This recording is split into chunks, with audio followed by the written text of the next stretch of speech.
आदिम जाति कल्याण विभाग के अंशकालीन अस्थायी चतुर्श्रेणी कर्मचारी साथियों, आने वाली 19 जनवरी को न्यूनतम वेतन के सवाल को लेकर मध्य प्रदेश के स्कूलों और छात्रावासों में काम करने वाले अंशकालीन कर्मचारियों की ओर से, अस्थायी कर्मचारियों की ओर से एक धरना प्रदर्शन आयोजित किया जा रहा है। इस धरना प्रदर्शन में आप सब लोगों की उपस्थिति इसलिए अनिवार्य है कि आप सब लोगों के साथ सबसे ज्यादा अन्याय हो रहा है। 5,000 रुपए में 10 साल से आप लोग स्कूल और छात्रावासों में महत्वपूर्ण काम कर रहे हैं। बच्चों को देखभाल से लेकर उनको खाना खिलाने तक की सारी जिम्मेदारी आप पर है। स्कूलों की साफ सफाई, बच्चों को पानी पिलाने से लेकर शिक्षकों के लिए की हर व्यवस्था करना आप सब लोग कर रहे हैं। इतना महत्वपूर्ण काम करते हुए भी आपको सरकार महज 5,000 रुपए देती है। कई जिलों में तो, जैसे खंडवा में तो 4,000 रुपए ही अंशकालीन को मिलते हैं। इसके अलावा एसएमडीसी से रखे गए जो अस्थायी व्रत हैं उन्हें 3,000, 2,000 कहीं कहीं मिलते हैं। प्रिंसिपल उनके साथ बहुत अच्छा व्यवहार नहीं करते हैं।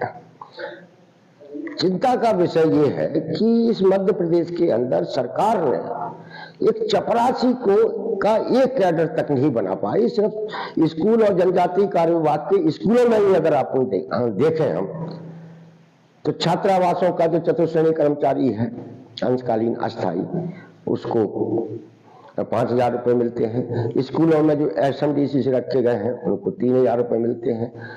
उत्कृष्ट विद्यालयों में जो चतुर्श्रेणी कर्मचारी काम करता है उसको अलग वेतन मिलता है। मॉडल स्कूलों में जो काम करते हैं उनको अलग वेतन मिलता है। सीएम राइस में जो काम करते हैं उनको अलग वेतन मिलता है। देखिए कितनी शर्म की बात है कि सरकार अपने ही स्कूलों छात्रावासों में, चाहे वो शिक्षा विभाग के हो, चाहे जनजातीय कार्य विभाग के हो, अपने ही स्कूल के चतुर्श्रेणी कर्मचारियों का एक कैडर नहीं बना पाई है। उन्हें एक नाम से भी नहीं रखा गया, उन्हें एक जैसा वेतन भी नहीं देती है। ऐसा क्यों? इस सरकार ने उस चतुर्श्रेणी कर्मचारी जिसको अलग अलग नाम से काम करा रहे हैं, कहीं ये अंशकालीन है, कहीं ये अस्थायी है, कहीं ये एसएमडीसी से रखे हैं, कहीं कहीं तो दैनिक मजदूरी के नाम से रखे गए, कहीं सीएम राइस में तो आउटसोर्स से रख लिए गए। ये तमाम सारे जो कर्मचारी है जो एक ही नेचर का काम करते हैं, एक ही तरीके का काम करते हैं, वो चतुर्श्रेणी का काम करते हैं। लेकिन सरकार ने जानबूझकर इस चतुर्श्रेणी कर्मचारी को भी कई पदनामों में बांट दिया है। ऐसा इसलिए किया गया है कि जिससे ये लोग संगठित नहीं हो सके। मॉडल स्कूल वाले अलग चलेंगे, सीएम राइस वाले अलग चलेंगे, उत्कृष्ट वाले अलग चलेंगे, छात्रावास वाले अलग चलेंगे, जन स्कूलों के अलग चलेंगे।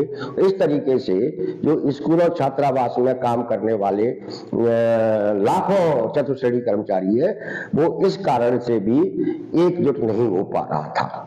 ऑल डिपार्टमेंट ऑफ सोशल अंशकालीन ग्राम पंचायत कर्मचारी मोर्चा की ओर से पिछले 1-1.5 साल से इन दूर दराज के क्षेत्रों में बिखरा पड़ा इस चतुर्श्रेणी कर्मचारी को संगठित करने का काम किया गया।